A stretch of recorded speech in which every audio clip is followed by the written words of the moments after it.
right, everyone, welcome to today's webinar on family systems. My name is Erin, and my colleague Eric and I will be hosting your webinar today. If you need any help at all during the talk, please just contact us through the chat panel on the lower right-hand side of your screen over in your GoToWebinar controls. Our presentation today will last about 45 minutes and we'll wrap up with a live Q&A with our expert. We encourage you to ask any and all questions that you have on the topic at any time during the presentation. Just submit them through the questions panel, which is also over on the right. Before we get started, I'd like to tell you a bit about our presenter, Mary Ellen Sposato Rogers. Ms. Rogers is principal of XLAIR, an exciting new health optimization and human capital management firm that combines innovative strategies to maximize wellness and productivity.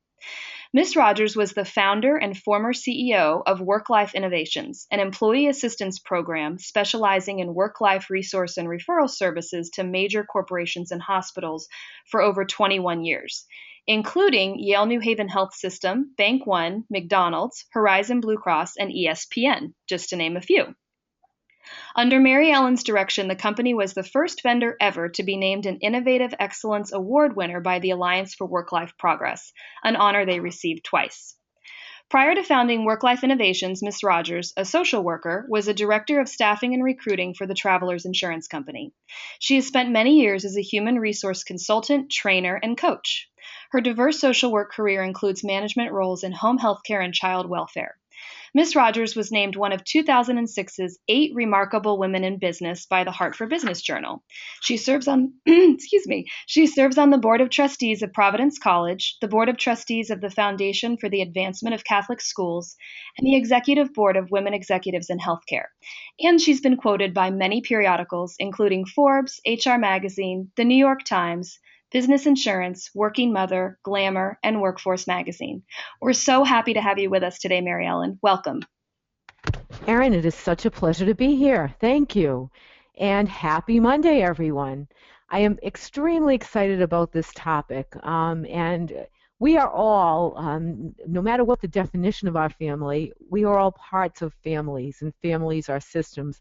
And that's what we're going to talk about today. And hopefully, at the end of today's session, you're going to have maybe some more clarity around how your own family works. So at any rate, as you see my first slide, with a little bit of humor there, families are like fudge, mostly sweet with a few nuts. And I'm sure all of us can relate in some way to that. You will also see on my next slide another indication, and Dr. Joyce Brothers, when you look at your life, the greatest happiness is family happiness. And I'm sure we can all relate to that as well.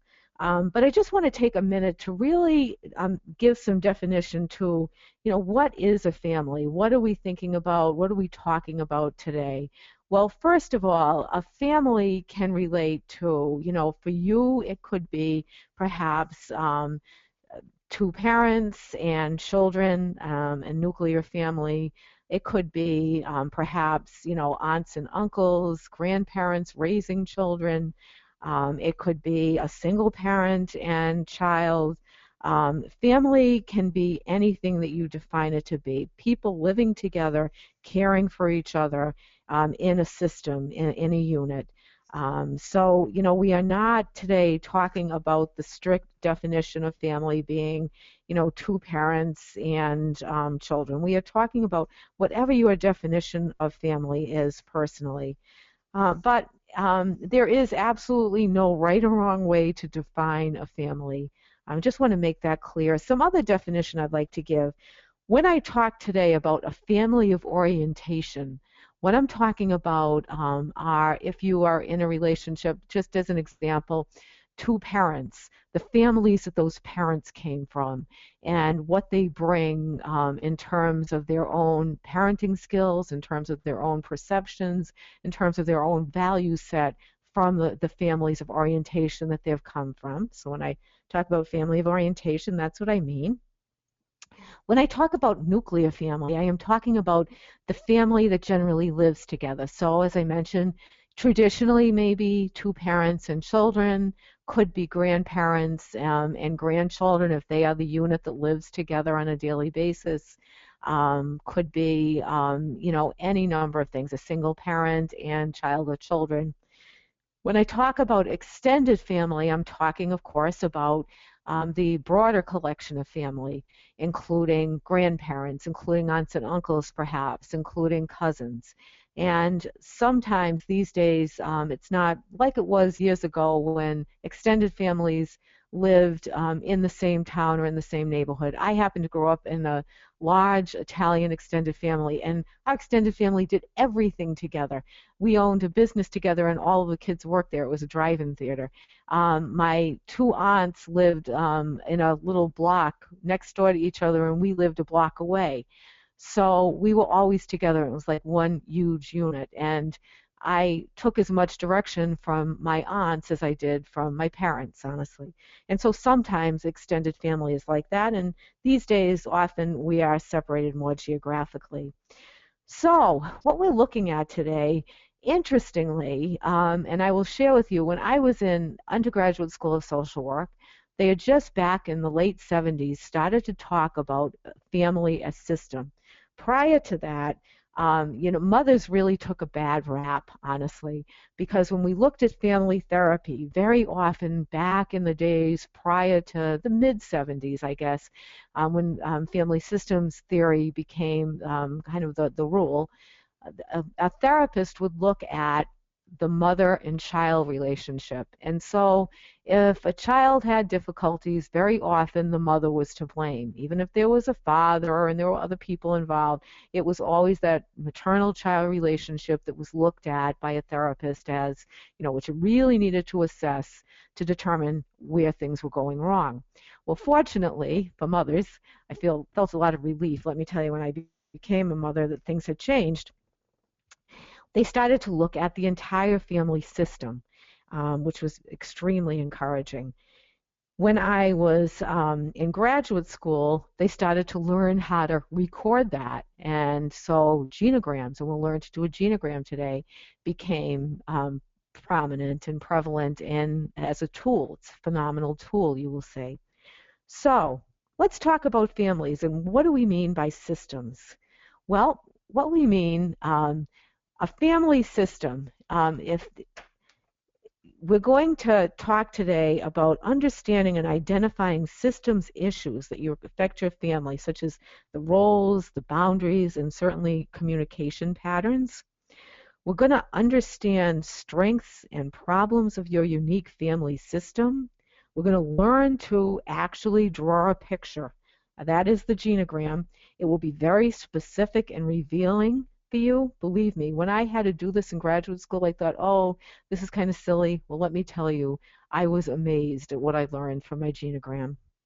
And our genograms were entire composition books, very detailed, but we will learn to do a simpler one that will be extremely hands-on and visual and will really be a concrete way to begin to assess interactions and behavior patterns within your family system. The important thing is to be able to create your personalized family genogram that will help you to manage changes and better define boundaries and communication in your family system. It's a very, very practical tool you will find. And so in terms of that, what can we call a family a system? Well, if we look at this slide, the government is an excellent example of a system. So think about the U.S. government and the branches of the government. Very clear that that there are boundaries, there are ways for people to interact with each other. There are clear rules that aren't always followed, sadly, but there are rules. There are roles, and each individual within each government branch should understand their role very clearly. And honestly, a family should function in a lot of the same way. It is also a system. The individual members of a family create that system that's more than just the sum of individuals. So we're not just thinking about the parents or grandparents in the family and then the roles of each child. We're thinking about it not separately. We're thinking about that interaction, that communication. Parents have basic assumptions about how a family operates and what's expected of a parent and the other family members. And so, we know that We, as parents, are supposed to support our children. We're supposed to take care of them physically, make sure medical, um, they get their vaccinations, they're healthy and well, we feed them well, we make sure they get to school or we homeschool them perhaps. We take care of all of those educational resources. We have some system of discipline, and that can vary by family. It is, one thing that differs sometimes in systems, but we know, basically as parents what's expected of us. And often, though, one thing that's very interesting, as I mentioned previously, the family of orientation. So take this as an example. In my own family, we have three children, and our family is a little bit different in that we have two much older children. My oldest son is 34, my second son is 29, and then our daughter is 18. So it's almost like having two families, and sometimes the oldest son thinks that he is the parent of the youngest child. Doesn't always work out real well, but that happens. But my husband's family of orientation, they were a lot more permissive, and particularly around dealing with adolescents. My family, I came from a very strict family, and so what my parents allowed us to do as adolescents, where they allowed us to go, what they allowed us to have, was a lot different than my husband's family. And so sometimes, those differences in expectations and experiences from our own families of orientation influenced how we thought our family system should operate when our kids became adolescents. So very often I wanted to pull back and maybe not let our kids do things at a very early age when my husband thought it was fine.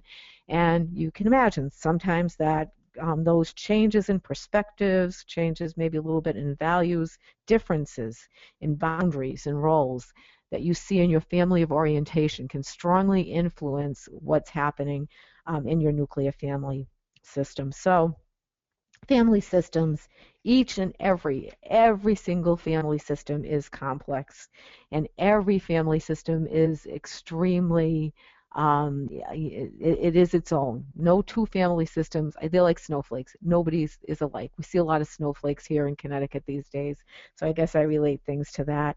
But knowing and really understanding your family system will absolutely enhance your understanding.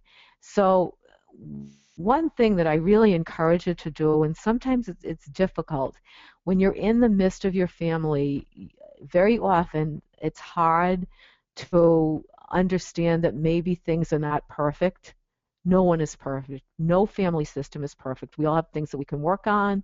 One thing that I think is very helpful is if you can kind of look at things with some humor and understand that you can always improve things.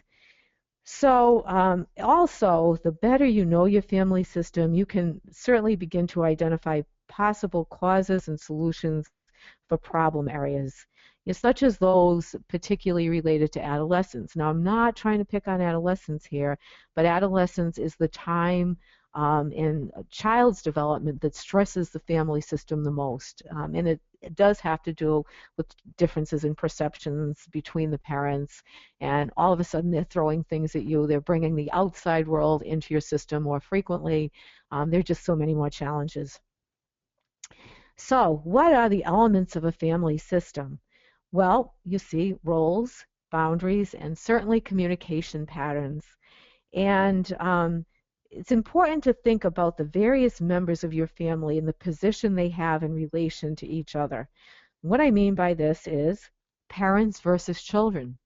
Now, think in some families, children have a lot more leverage, and children can talk to their parents in ways that are unacceptable in other family systems.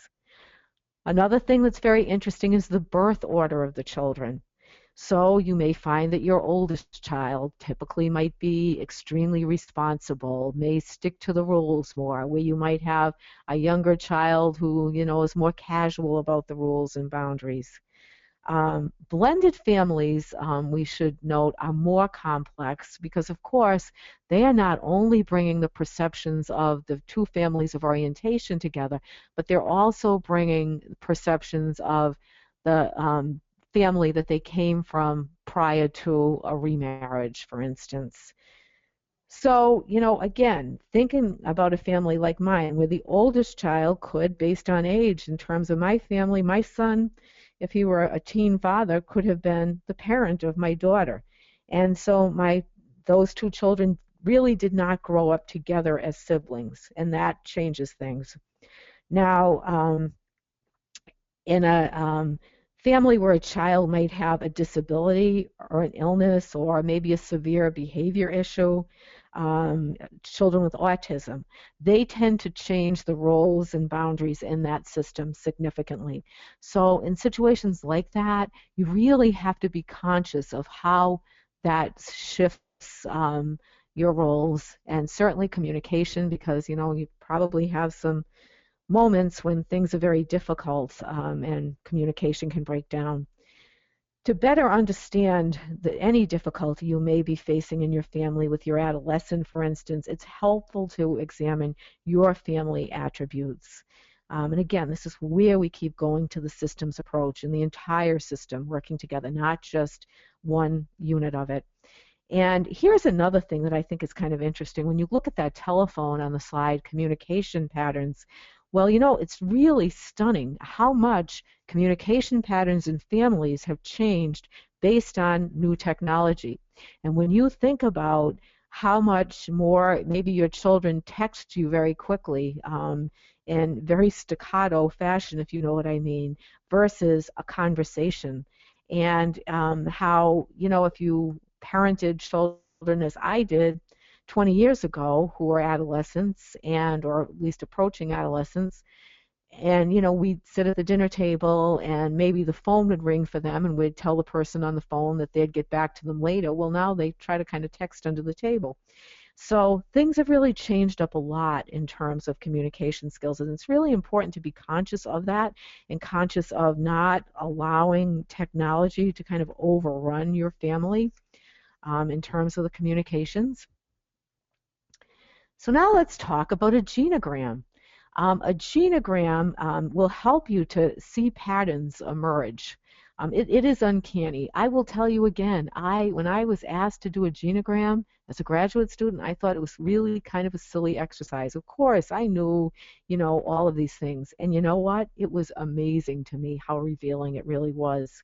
So it will really help you to gain a new perspective about a problem that might be multi-generational. It helps to reduce those feelings of personal guilt about present day problems and recognize patterns. It's amazing how you will recognize patterns readily within your family structure. And so we are actually going to be able to do a genogram today. And these are the basic genogram symbols that you see in front of you. So you see the square always represents the male and the circle represents the female. And marriage is represented as that solid line drawn between them, and you note the date of the marriage there. And actually, I was married in 1976. So you will see, though, if a family is separated, you'll see the separation indicated by date with that one line drawn through, and below that, divorce with two lines and the date of the divorce. If there is conflict consistently. Now, we're not talking about the kind of conflict that, every family has conflict on a daily basis. It's not the silly things about, you didn't put the milk in the refrigerator this morning before you left for work. It's not that kind of conflict. We're talking about constant conflict that would lead to a separation or a divorce, serious conflict, okay? When there is that conflict, that's where you see that jagged line.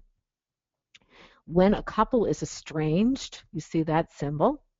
And when you see the couple is very close, so they're emotionally totally in sync, you see that triple line. And very often, honestly, you don't tend to see that triple line until they've been married a number of years and they've been kind of through some of the cycles, in terms of children and such. And then this real emotional distance at the bottom. Some other things that you can do in terms of a genogram, indicating liaisons. If a couple is living together but they're not married, what you would do is the square and the circle, but it would be a dotted line there. Another indication that you would record on a genogram is a death. And so what you do in terms of a death is you put an X through that individual. And a remarriage or a form of marriage is shown on the side with the smallest shape. So if we were looking at the marriage block at the top here, what we would do is if we said, okay, Joe and Sue were married in 1976, but then Sue was married again. They got divorced, and Sue was married again to Jim in 1999. So you would see a smaller arm come out of Sue's other side and a smaller square that would represent Jim and the year of their marriage. So those are just some of the things that you see.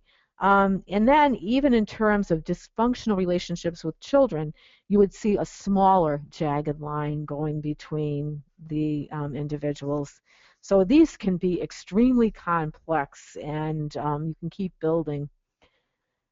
So looking at primary relationship, let me go through an example with you of how a genogram helps us to understand a family structure.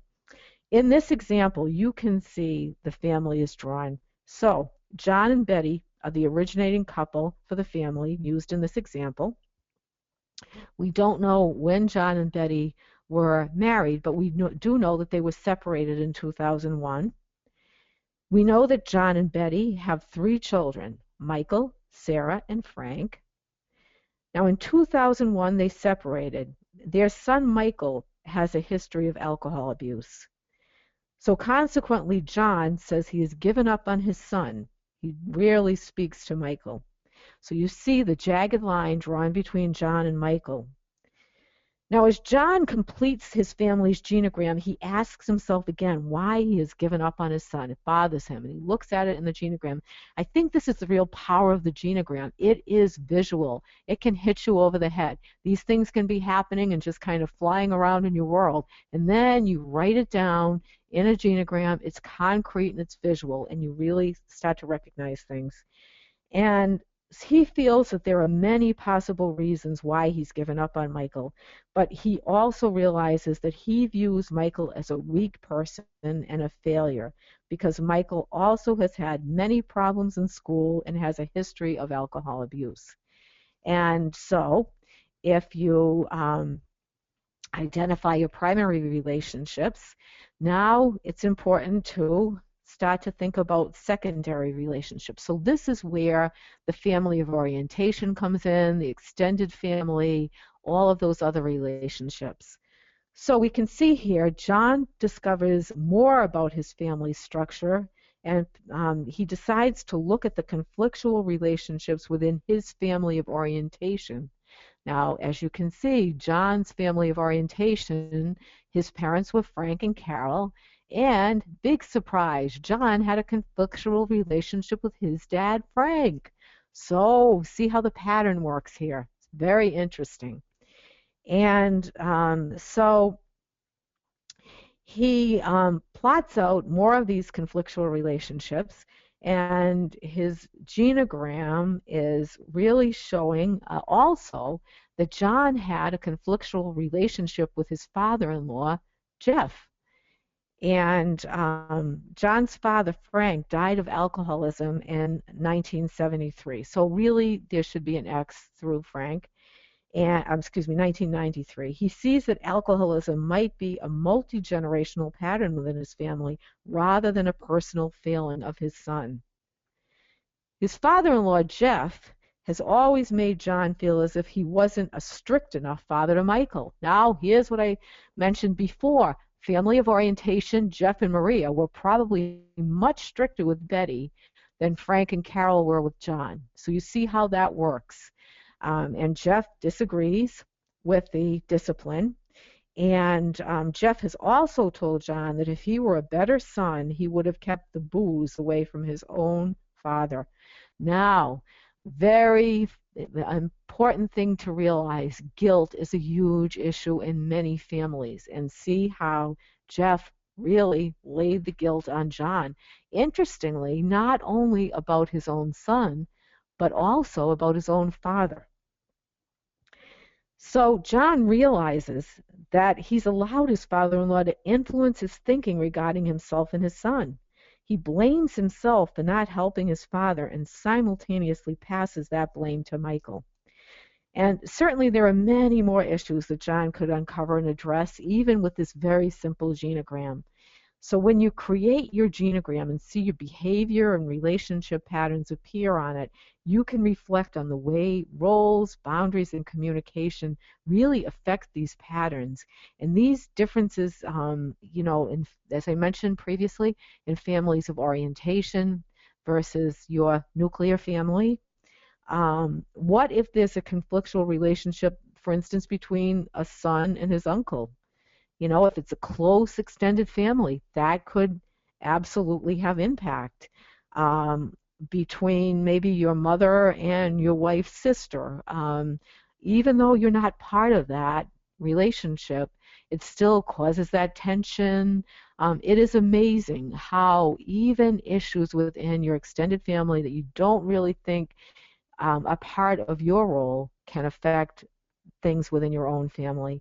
Now, remember, each part of a system affects the other part. So, here's a perfect example of an alcoholic family member can completely destabilize the family system, for instance, because the alcoholic is unpredictable, can be violent, can be contemptuous, that you never know what they're going to do next, tremendous self-focus, and they can distort the entire extended family's interaction.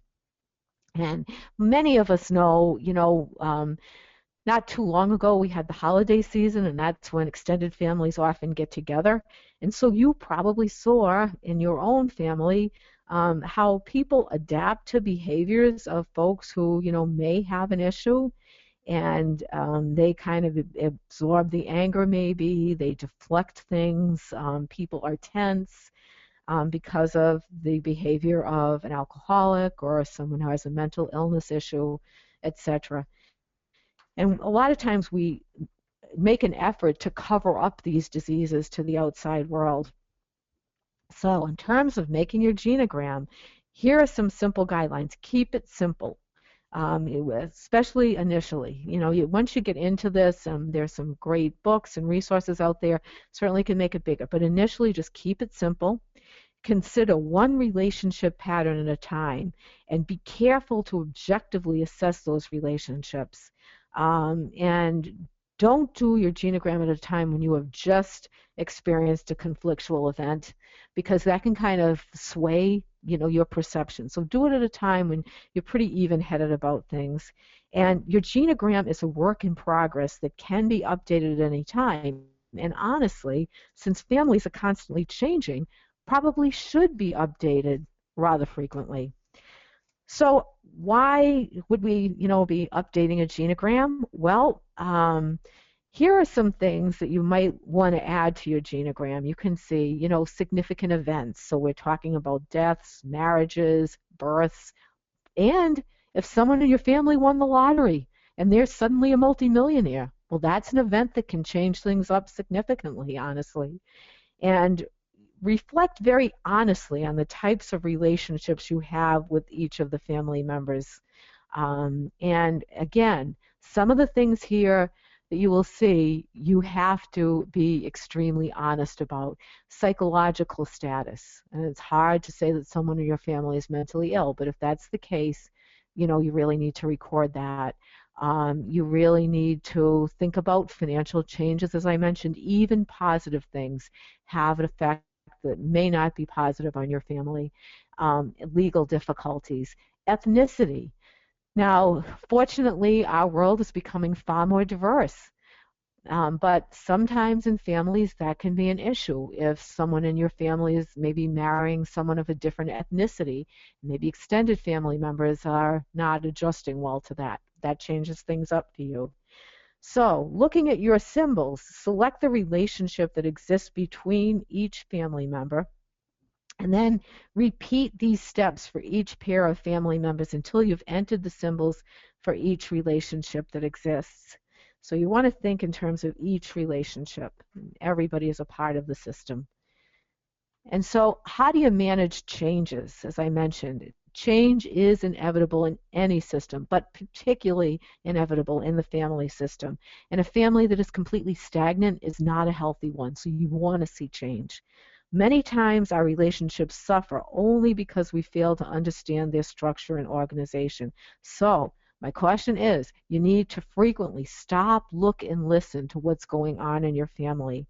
And once you see behavior and relationship patterns appear on your genogram, it becomes so much easier to understand how roles, boundaries, and communication affect those patterns. Now, think about when we talk about change, we're talking about role change, we're talking about parental life. And when we talk about parental life, it's kind of interesting, but our parental life changes a great deal. Think about, parenting an infant and how you have to be extremely nurturing. And then on the other hand, parenting an adolescent. That's complete role change for you. Um, Manage your family hierarchy, and that can change from time to time as well. If a child gets married, you have a completely different set of rules for parenting them, and what you say and do, and boundaries particularly become very different. And you have to adapt to growth and identify roles. So, role changes, these are the big challenges. To manage role change, first thing you need to do is to create an awareness about your family's patterns. To become aware of the family pattern is a vital step in that process of understanding. And here are some questions to ask yourself.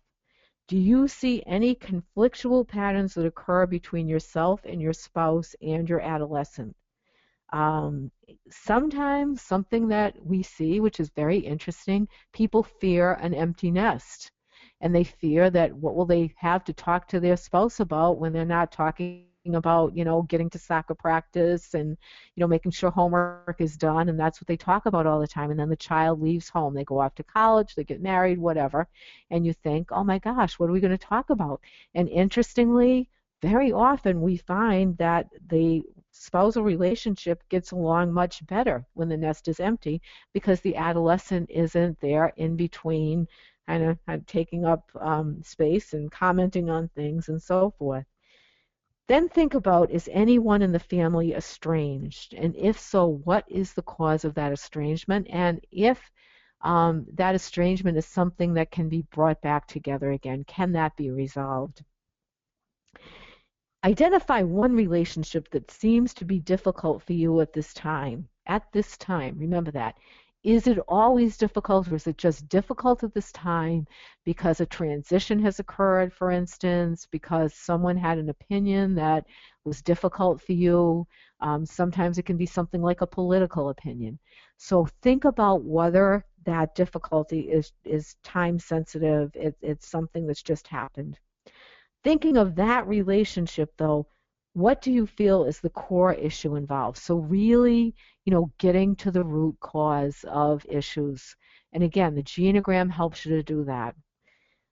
And then, do you see the same core issue repeated anywhere else in your family system, even when you are not involved?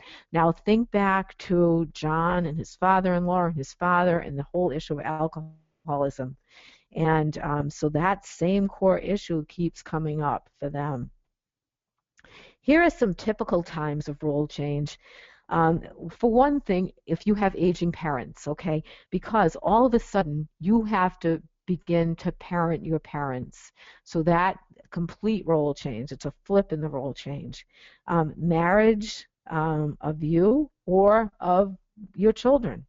If one of your children gets married, there's a complete role change because you're kind of stepping back. You are not the primary in that child's life anymore. They have a spouse now. Birth, certainly, every time you add a new element to the family system, things change up a bit. Death, of course. And then children becoming adolescents and then adults because we're letting go. We're changing the boundaries. We're changing the rules. We have to do that for a healthy development for them.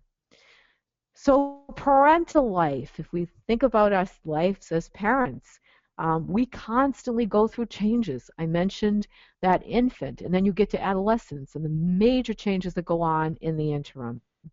And you need to move from being that nurturing, involved parent of that infant and young child to concerned and respectful parent of an adolescent, but to be able to establish a little bit more distance and independence for them.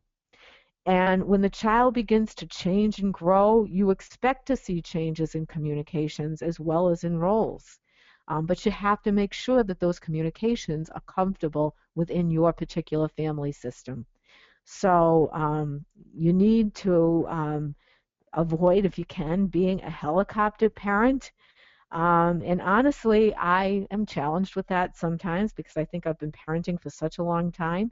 I was really proud of myself last week. I have to share with you that I am a trustee of Providence College, as Erin mentioned, and I happen to be in the student union, and my daughter is a student there. She's a freshman, and I saw her go into the Office of Residence Life, and you know what? I had everything I could do not to walk into that office and say, "Is everything all right? Do you need anything?" What was going on, but I didn't. I was really proud of myself, and I really had to keep saying to myself, keep walking. This isn't your business. So it's hard sometimes to do that, but it's important for their independence and even for your own that you make sure you do. Parenting an adolescent means that parents need to develop different expectations and a brand new set of parenting skills. So we still want to keep them on track, make sure they're safe, but we have to give them independence. And if we resist change as they grow into adolescence, problems may arise. So what happens? If we hold on to them too tightly, they'll rebel. We know that. And child is really driven to change and expand his or her horizons regardless of the parent's reaction. So it's better to support them and to support their development safely and be there for them. And kids are going to experiment with new roles, and so you can expect the following things to happen. With an increased desire for social and financial independence, she or he may want to get a job after school instead of being on a sports team or taking part in extracurricular activities.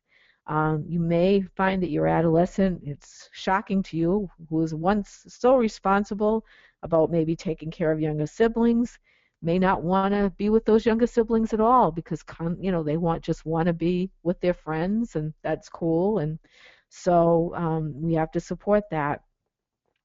In terms of your child's peer culture, that can be very difficult because they may have a peer culture. And remember, those kids are from systems that can be completely different from yours, and they value different styles, trends. And here's an example. If your religion or personal opinions don't support a particular style of dress, for instance, and your child's peers dress in that fashion, that can create a lot of conflict. At a time when maybe your adolescent is struggling with the larger context of society and values, it should be expected that he or she may experiment with the role within the family. And what you may see is something like a yo-yo effect where one minute they're hugging you, they're looking for your support, they're being dependent, and the next minute they're distancing themselves. And that's very normal. It's how they move towards independence. It's really actually healthy, although it doesn't seem that at the time. When the child begins to change and grow, expect to see changes in communication, for instance, as well as in roles. They'll test out communications that may not be tremendously positive in your view. And communication actually may be a bit more strained for a while. You may wonder why you're arguing more often. But again, that's a normal part of establishing independence. Your family hierarchy and roles may change. Within all families, there are expectations about how one is to act. It's part of the system. And have you ever, for instance, been in a public place and heard a child or an adolescent commanding their parents? And so what did you probably think? Wow, that's disrespectful. Or, gee, that parent has no control over that kid. But actually, that child could just be testing in public, that hierarchy and those roles. And so some questions to consider from your own context is, what is the hierarchy within your family? Do you, as the parent, have more power and control than the power and control your child have in that family system? Think about that child I just mentioned. They were leveraging power and control because they were in public and the parent couldn't say anything to them. Next, take a look at the family roles. Family roles include expectations that you and others have about related social tasks, emotional relatedness. And, we know parents are supposed to be the caregivers, the financial supporters, guides of their children, and till those children kind of reach the point where they're mature enough to face life's demands on their own. And sometimes it's hard for us to know when that is and to define that because they can be so responsible one minute and irresponsible the next. That's normal. Your expectations about whether your adolescent is fulfilling the obligations of his or her role in the family and greatly influence your interaction with him or her. So define that for yourself. What are your expectations in school, of home, behavior, chores perhaps?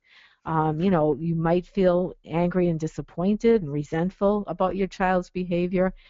But, that's the kind of thing you really need to sit down as a family and communicate about. So it's important that you allow for those growth and changes in your child.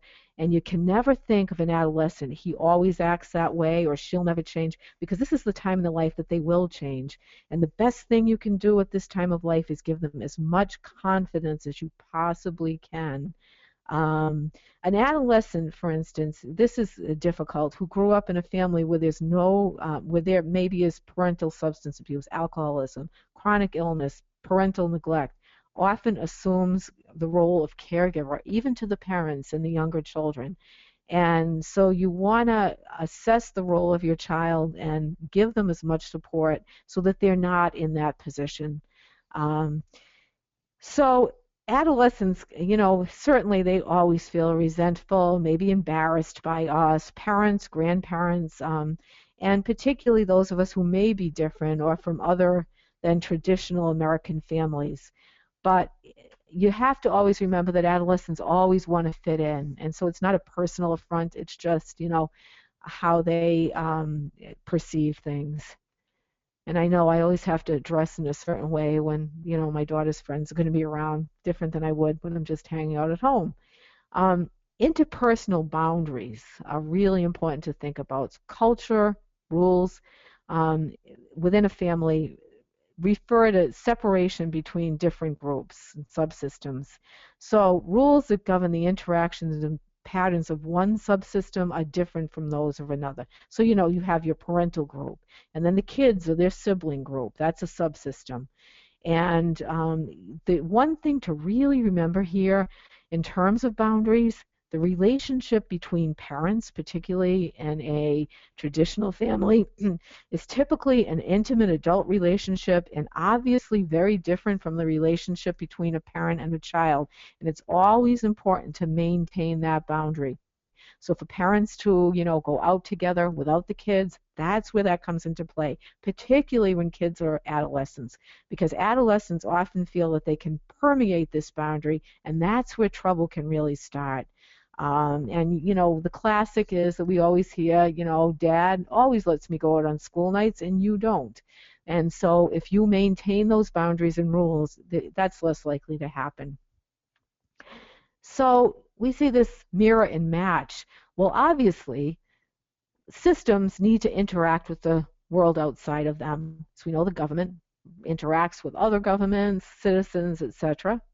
And so families interact with work, school, friends, the community, perhaps church.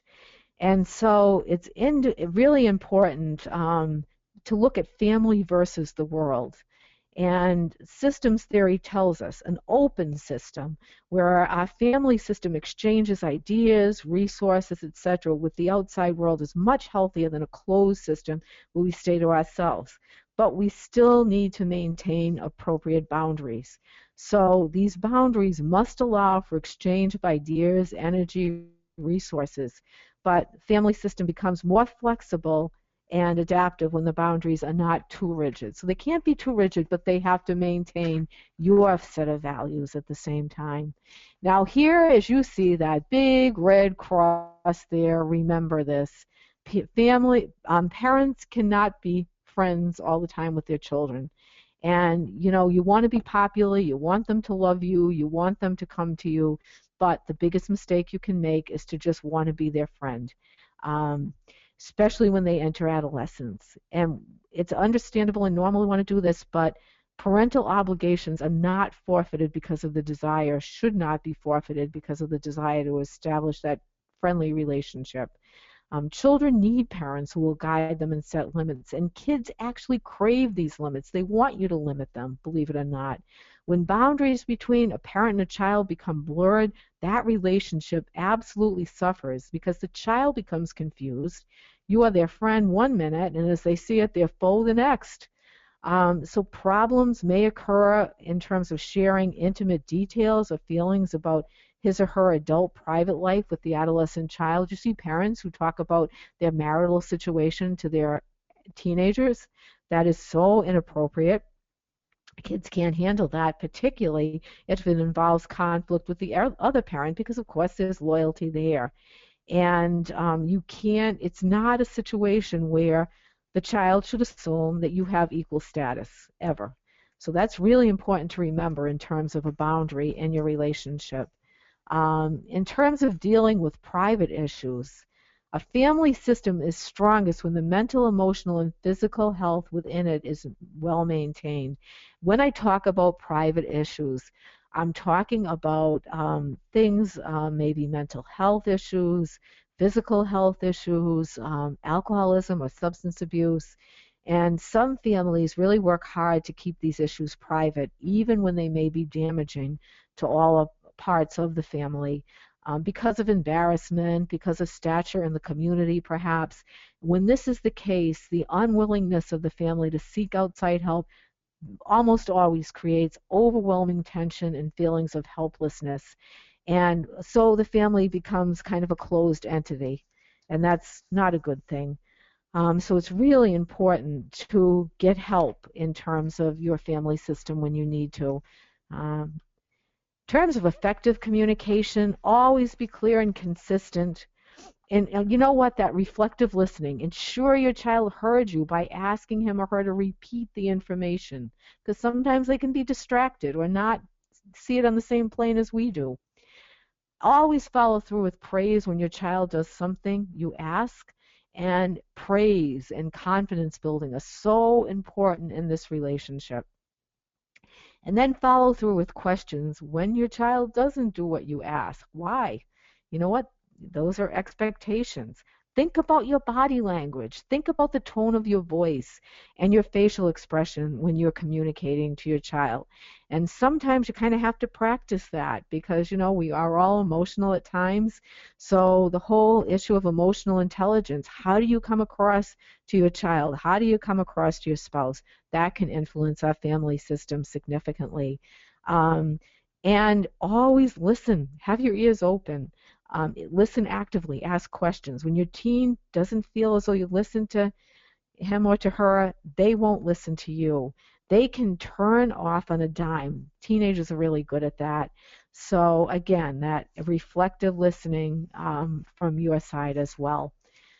So, what did we talk about today? Well, certainly components of a family system, the issues that affect a family, those roles, those boundaries, and certainly those communication patterns. Thinking about your own distinct and unique family system, the strengths and problems of your unique family system. And I want to emphasize, you know what? No one has a perfect family. No one has a family without some problems. And so don't ever be afraid to reach out for help. That's a sign of strength. And create your personalized genogram. Sit down, maybe do it with your spouse. It might be entertaining, but it will also be extremely revealing to you. And maintain a healthy family system, that practical information that will enable you to lead a healthy family life. So remembering your communication skills, remembering looking at your family's orientation, where you're coming from in terms of things, and maybe at times having to make some changes. That's change is very healthy in a system. A stagnant system is not healthy. So thank you so much, and I look forward to your questions now. Great, Mary Ellen. Thank you so much. What a wonderful, informative talk. So, attendees, thank you so much for Pleasure. being on today. We've gotten some questions that I'll start with, and if anything comes up while Mary Ellen and I are talking, just use your questions or chat panel on the right of your screen, and everything is anonymous and will be passed on to be answered live. So, Mary Ellen, I want to start before we get into the actual questions. A few people have asked a little bit of housekeeping. A few people have asked about getting the slides. I think a lot of you would probably like to go back and do your genogram and look Sure. at the slides more closely. So we do provide the slides as part of the archive of this presentation. And following the webinar, we'll be sending you a follow-up that thanks you for attending. So if you're interested in knowing where the archive is or getting those slides that you've seen today, please just remind me, and I'm happy to direct you to where to find that and how to get the slides. So that's no problem at all for the Perfect. people that ask. And Erin, in terms of the genogram design, there are many excellent genogram guidelines actually on the internet. One that I would recommend is www.genograms.org. That's a great kind of primer of everything you need to know. That's excellent. That was going to be my next question, Mary Ellen. So we'll put up that site, and then Mary Ellen, if you think of anything else you'd like to share with the audience, we can include those links to those extra resources in the archive. So for anyone Excellent. that's interested in more reading, we'll make that all available to you. So wonderful. So let's go ahead and start with the first question. I feel like now that my teenage son is older, he and my husband have become buddies, and my husband is no longer a parent. Is there a way for me to help my husband understand he still needs to be a dad? Absolutely. And that is very common with fathers and sons because, they share favorite sports teams, sports, maybe fishing, whatever. And you know what? You need to sit down with your husband. And it's great to be a friend to your child in terms of sharing interests and such. And that's certainly a bonding experience, but you have to differentiate bonding versus parenting. And so continue to share these fun things, and that's all great. But, if you're the disciplinarian and your husband's the fun guy, that's not going to work. So you really need to sit down. The genogram may be very revealing, and I would really recommend you sit down and construct the genogram with your husband, and also sharing the notes from this presentation may be very helpful. But this is a very common problem. Thanks, Mary Ellen. That's great. Okay, kind of, it sounds like maybe a follow-up to that. Could you comment on the parent as friend dilemma when an adult child must move back home after being out on his or her own? This is something that's happening more and more these days, and they call them boomerang kids. And the first thing you have to do when you have a boomerang kid, it's wonderful to support the boomerang. Maybe they're returning to school and can't afford an apartment or something with tuition. But when they enter the home, you need to sit down and you need to, in writing, put the expectations on both sides together. So you need to be specific in terms of, are they going to pay rent? If so, how much? What they need to contribute to the family in terms of the workload, in terms of chores, in terms of, maybe when they were in college or living on their own, they could come in at 3 and 4 in the morning and nobody bothered them. But in your home, they need to be in by midnight or 1, and they need to call if they're not going to be. So the most important thing to do right from the get-go, before they even walk back into their house with their suitcases, is that you sit down and together put together exactly what the expectations will be.